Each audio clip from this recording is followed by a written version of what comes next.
Everything here at Strategic Operations is built for the maximum amount of realism.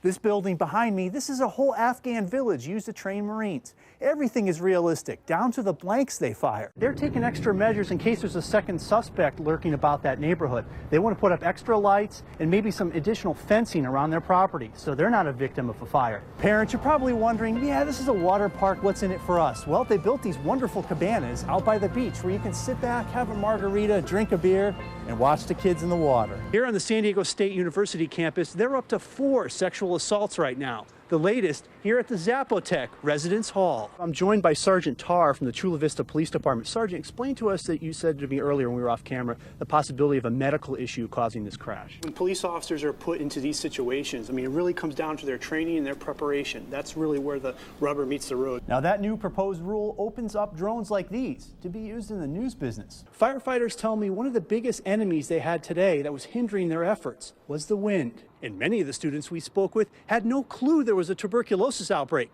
until we told them. The ranger just took us feet from this pack of rams that's going right through the park.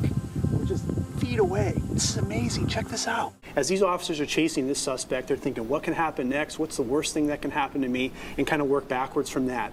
And I imagine the officers at this point were thinking this was going to be over. And usually a lot of these pursuits will end in what they call a high risk or a felony stop, where they'll order the suspect out, put their hands up, that type of scenario. But unfortunately, it didn't go down as expected, if we can continue on the video from this point. As John also mentioned in his report, there was a flash of glass coming out of the car, ejecting out of the vehicle on the right-hand side. And we also do notice in the video there was an officer on the right-hand side of your frame there for the viewers at home. So that leads us to believe there's one of 2 scenarios that could be involved here. That glass breaking on the car could either be coming from an officer that was firing to the viewers right there at on the TV screen, or another scenario. If we can roll the video again, we can show the continuation. And you can see if the suspect was in the car and kind of just turned around to fire at the officer to the suspect's right, then that would be the scenario there.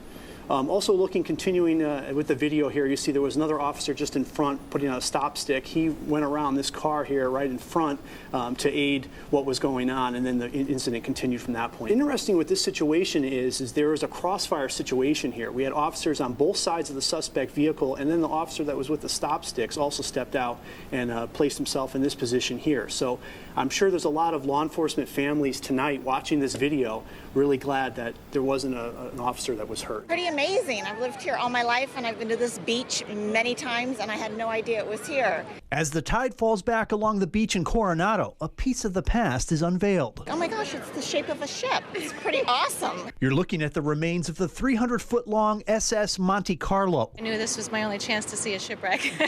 To understand what you see here today, we need to go back to the 1930s. Coronado and the rest of America were emerging out of Prohibition in the 1930s. But gambling and prostitution remained illegal, and that's where California's mob-owned gambling ships came in. Anchored several miles off the coast in international waters, these sin ships had full casinos, dance halls, and brothels. Even Hollywood made movies about them, like the movie Gambling Ship, starring Cary Grant. And this is when the SS Monte Carlo was born. The ship was anchored off of Long Beach in 1933, but they were still getting a lot of pressure from the police to not have the gambling organization going up there. Leslie Crawford is the author of Images of America Coronado and is with the Coronado Historical Association. So after a couple of years, they came down to San Diego in 1936. Just 3 miles off the coast of Coronado, the SS Monte Carlo set up shop. There were advertisements in the local Union Tribune advertising dining, dancing, and dames. Ferries would leave the Hawthorne Street dock every 15 minutes, bringing patrons aboard. All was running well. Until New Year's Day in 1937, when a storm moved in.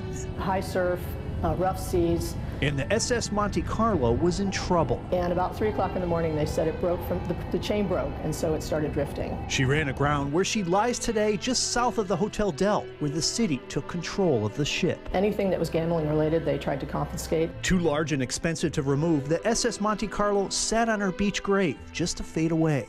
Fast forward to 2016. We're using this as a homeschool lesson.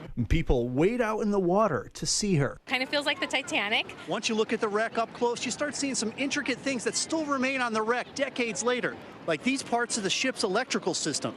you can see these large cargo holds right in the center of the ship's hull.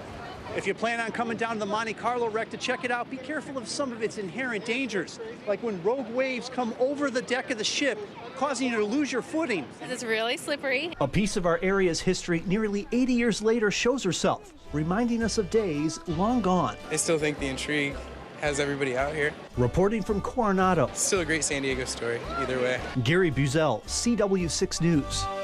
Just over an hour east out of San Diego, you come out of the mountains to this place. Ocotillo, California, this small Imperial County town just over the San Diego County line only has a population of 266. It used to be very peaceful, extremely peaceful, just like the desert. That's why we liked it here. After retiring from the construction industry, Park Ewing built his dream home here, away from the noise and crowds of the city. We moved to the desert for the views and the tranquility and the peace. Then in 2012, Pattern Energy began construction of the Ocotillo wind facility. It's like having a cell tower, 112 cell towers all the way around your house. The sound of the blades passing the tower sounds like waves hitting a rock or a bank. Ewing says it also has impacted the desert wildlife.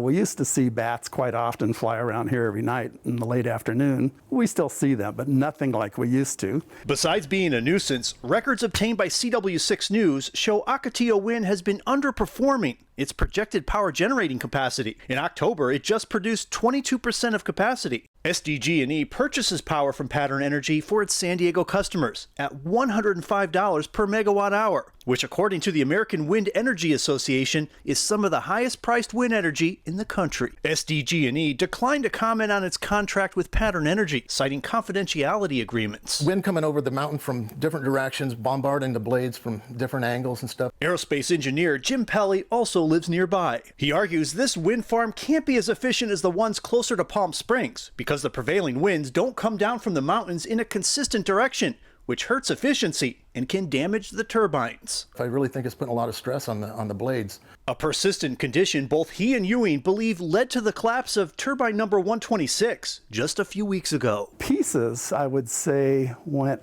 300 or 400 feet. According to a press release from Siemens, the maker of the turbine, stress cracks caused the blade to strike the tower and basically cut itself down. A few days ago, the remaining mast from 126 was taken down. Siemens did not respond to our questions about what exactly happened or whether it can happen again. In 2013, a blade was thrown off this turbine, landing on a public road in an area used by desert recreational vehicles. Over at turbine number 148, it appears to be leaking some oil, and crews are there trying to repair it. Ewing created a Facebook page opposing the wind farm and trying to get local support to shut it down. Since the turbine collapse, a lot of people have been following the site, and they get a little more attention. While locals like Ewing and Pelly moved out here for the peace and quiet, that isolation could be working against them. There aren't just enough neighbors concerned about the wind farm, whether it's a good investment or not, and trying to get any government attention. We've lost the reason that we lived here in the desert.